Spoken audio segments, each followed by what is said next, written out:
Welcome to the IT Career Energizer podcast.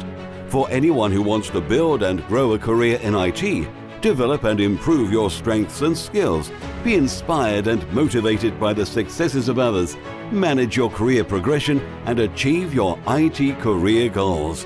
And now, your host, Phil Burgess. Welcome to episode 273 of the IT Career Energizer podcast. My guest on today's show is a partner and the Chief Solutions Architect at Zibtek, a software development company focused on helping businesses build custom software. He has spent the better part of his career in consulting, covering a diverse range of industries, including finance, oil and gas, and healthcare. He now helps companies to solve their core business objectives with agile software development. So welcome to the IT Career Energizer podcast, Ian Reynolds. Hey, it's great to be here. Thanks for having me. Ian, obviously that's very much a snapshot view of your career. Could you maybe give us a bit of an insight into your background and what you're up to now? Sure. So my undergraduate education is in the humanities, in particular liberal arts, and really just a broad spectrum of a little bit of everything. And I think that's a tremendously valuable education, especially in the modern world. And in the sort of tail end of college, started a small business, really recognized like, wow, I can create things from scratch and people will pay for them. And, it's a real thing. So jumped into a bunch of startups, did that for help launch like 8 different products to market. Really quickly realized like, wow, this is fun. I like business. Whereas previously I was exploring somewhat of an academic track. Then after kind of living under my desk, so to speak, went with the MBA to a traditional consulting role where I had the opportunity to help really large enterprise firms deploy really large systems and maintain those systems, et cetera, and then move into the sort of transactional finance side, where I had the opportunity to do about $15 billion in M&A restructuring advisory across a number of projects, some A&D work as well, and really saw, I guess, kind of, as you will, the sort of top of the capital stack, and how these huge mega deals were done, and that was really pretty fascinating, getting to parachute into some of these companies and solve big problems. And while I enjoyed that, I ultimately wanted to get back to my own thing. And more importantly, apply some of the stuff that I was learning in sort of this consulting, restructuring, M&A environment, and make sure that it was real and not too academic, so to speak. So I acquired a business in 2017, and we have grown that business, and it's been a lot of fun and helping folks again solve their problems with software. Right. Okay. So an acquisition, which is a bit of a different approach to the way some people start. Yeah, very much so. And I think the reason for that is that this thing had been established for 10 years and 10 years prior to me. And I viewed it as, well, I'm starting with a bigger capital base. So there's more I'm going to be able to do in terms of being able to help people. And so I took the perspective of, rather than start something from scratch, which will grow, like a seed into a big tree over a period of time, sort of why waste the time when the tree is still sort of getting its roots into the ground? Let's go with something that's ready to be pruned up. Yes. So just on that, it's just interesting to know, are you focusing on what the original scope of the company was when you acquired it, or are you expanding its remit? Both, yes and no. Right. Structurally, the company had sort of very good potting, so to speak, if we're sort of referring to the plant analogy, and just needed a few things in terms of how it was professionalized.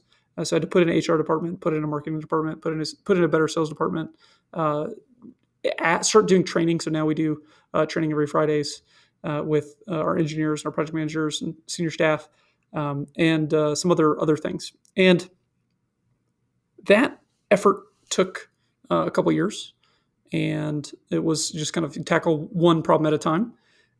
But what it allowed us to do is just do what we were doing and focus on that and focus on just doing it better. Now, as a result of those efforts, we were able to stand up our labs group, which allowed us to explore certain technologies. We've moved into building some of our own SaaS products that really just kind of solve some of our needs. So, for example, we were paying for Salesforce, we were paying for all these dialers and all these other tools, and we decided, well, for the cost of our license to Salesforce, we can basically write our own tool pretty quickly and use it with our bench time and sort of solve that problem. So we're sort of eliminating costs while building some of our own tools and dabbling with other things. Great. Okay, well, that's really interesting to hear about, definitely. Right, Ian, can you share with us a career tip, one that the audience may not be aware of and perhaps should be? Yeah, I think the biggest career tip that I am frankly re-exploring, this is something I sort of knew, then forgot, then rediscovered, is you have to constantly read. And by constantly read, I mean you need to have a list of books that you need to tackle. If you look at the most successful people from a sort of pure statistical standpoint, they're reading on average about 22 books a year. In terms of the wealthiest, let's just talk about wealthiest Americans. The wealthiest Americans are on average reading about 22 books a year. And that tells me that, well, okay, then I need to double up. I'm going to go to get the sort of 50 plus books a year. And you can read a little bit, or 5, 6, 7, 8 books, and you will recognize that there's a lot of information that you just didn't know you didn't know. And Yes.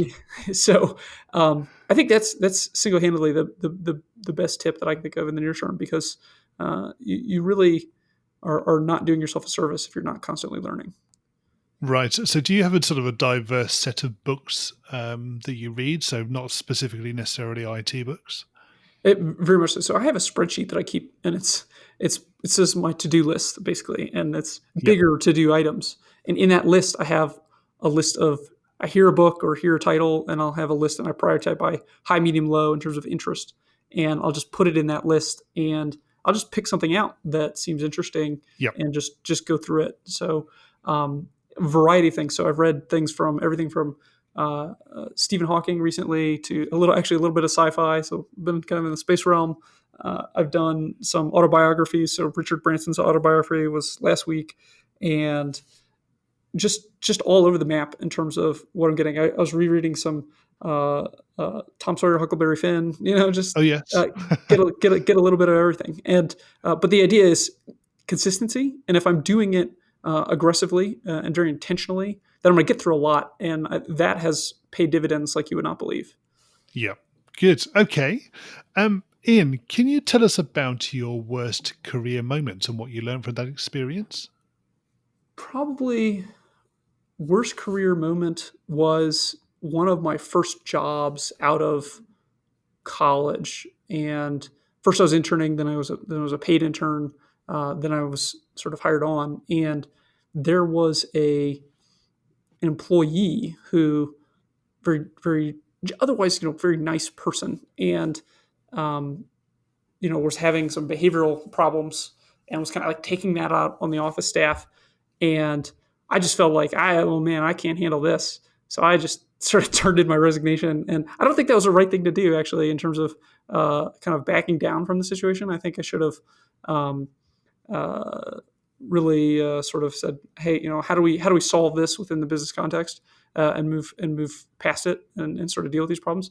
But again, it's like, man, just getting out of school and doing all these different startups and these things, like seeing that, I was like, is this really how the world is? So I think that was the biggest challenge so far. And so despite having acquired companies and doing all this other stuff, that was probably the biggest mistake. I think being scared is how to put it.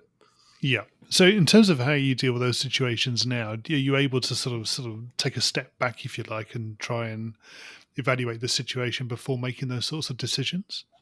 Very much so, right? You've got to really separate in business. You've got to separate some degree of the emotion with the rationality, right? So, I mean, you could start. You could take a really sort of wide angle lens and say, well, compared to everything else that could happen, the grander scheme of the universe, if you will, right? It's really pretty insignificant. One person getting upset, or a business folding, or a bankruptcy, or whatever. In the grand scheme of things, what no one can take away from you is the information you accumulate, the experience you accumulate, and failure is not failure unless you fail to learn from it. Yes, I mean that is a good point, and one that is often mentioned. So I think you're absolutely right. As long as you can take something away from an activity or an action or an outcome, it doesn't matter whether it's a failure. There's always something positive that you can take from it. Right. Yeah. Okay, Ian, can you tell us about your career highlight to date? Yeah, I think my career highlights to date have been that. I'll just kind of again walk through that trajectory of went from very startups to super high powered consulting to acquiring own business, and not like nothing within my education. Even so, I do have the MBA, but I would still credit my undergraduate education with that. And the point is that you don't really need to have a traditional career. I think in the modern era, you can really go learn and do anything that you really want to do. You simply have to apply time and energy to learning that thing, and then you can just jump in.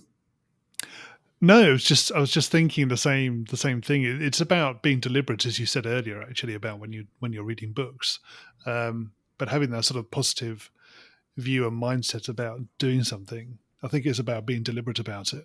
Right, right. And so within my career, obviously, I think the highlight so far has been the acquisition and the growth of this company, and the success we've achieved in terms of what we've accomplished in terms of improving the business. But I don't think that is the end all be all, and I hope to accomplish many more great things with the same process, which is, it's like, yeah, could I do that? Sure. All right, let me just jump into it. Yeah. Okay. Ian, can you tell us what excites you about the future of the IT industry and careers in IT? IT is going to continue to disrupt the world as we know it. We really are at the beginning of the Stone Age as it relates to what it is that we can do with available horsepower, what we can do as it relates to sort of these programming interfaces that are increasingly consumable on the mobile device. So as we're running around, so you can think just logistically, everybody's kind of talking about AI, and we're 10 years out from sort of any real substantial movement in AI, but it's gonna radically transform the way that we live. And I think that for the people who have the vision and ability to go into that arena and transform just everyday things from text messages to receiving mail, the changes are just going to abound for the next 10, 20, 30, 50 years. And we're only getting started. Yes, I think you're right. I mean, yeah, if you compare it with any other sort of industry, really, we are so early in terms of the maturity of this particular industry. I'd also want to go back to your comment earlier about the fact that you do read sci-fi books as well. So presumably there are things that you read about, you think, oh, well, that may be something that could actually happen in the near future. Right. So I think an important idea is actually in Isaac Asimov's, I think it's iRobot, and if you kind of go through that, there's sort of a visual progression of the improvement of technology, right? And we're going through that era right now.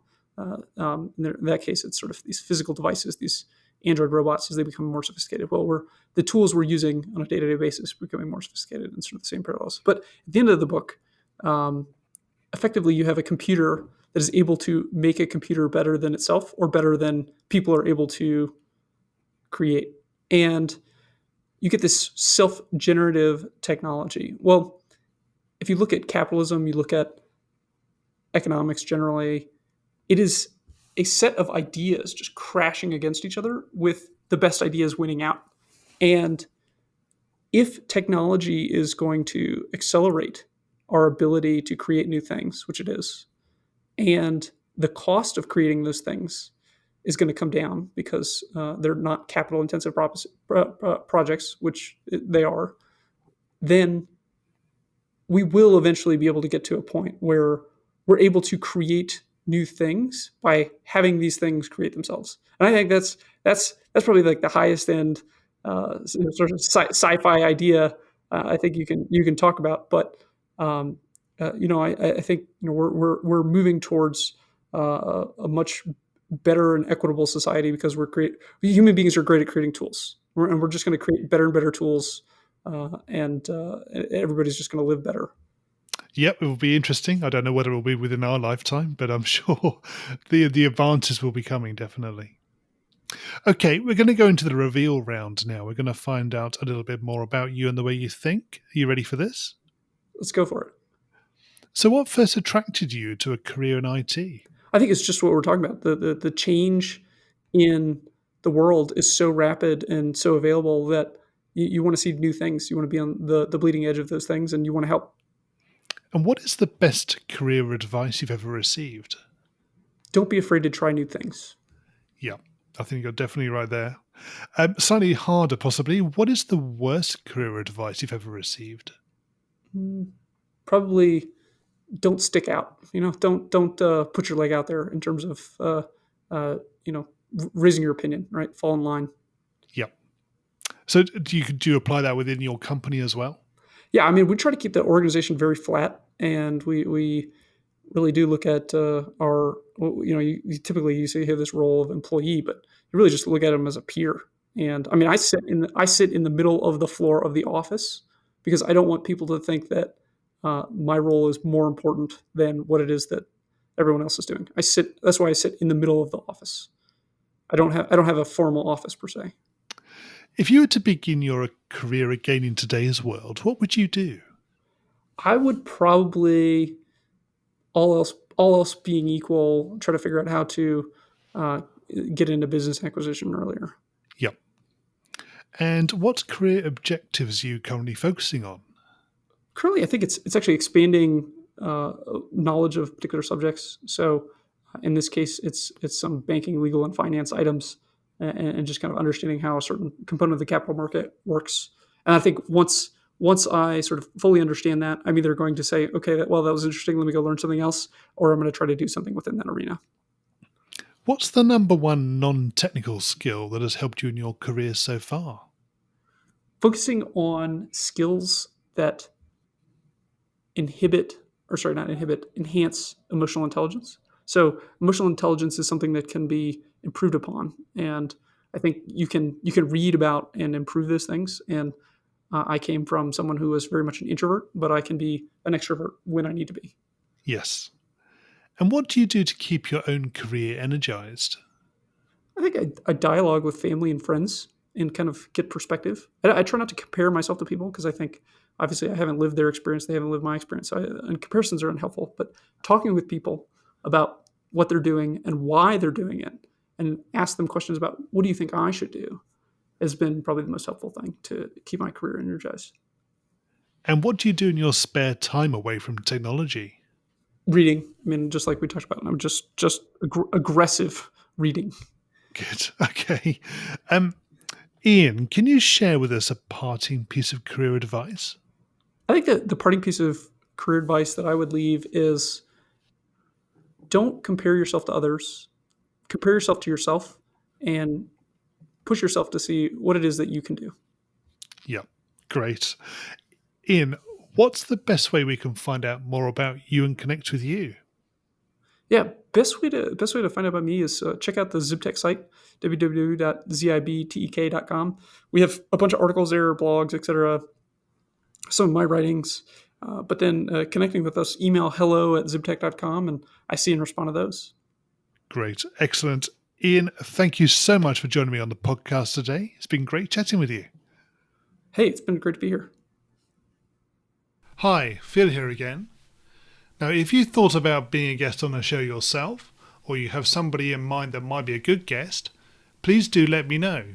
You can reach me on Twitter, where I'm @PhilTechCareer, or you can find me on LinkedIn, or you can even contact me through the website, which is itcareerenergizer.com. Thanks again for listening, and have a great week. Thanks for listening to the IT Career Energizer podcast.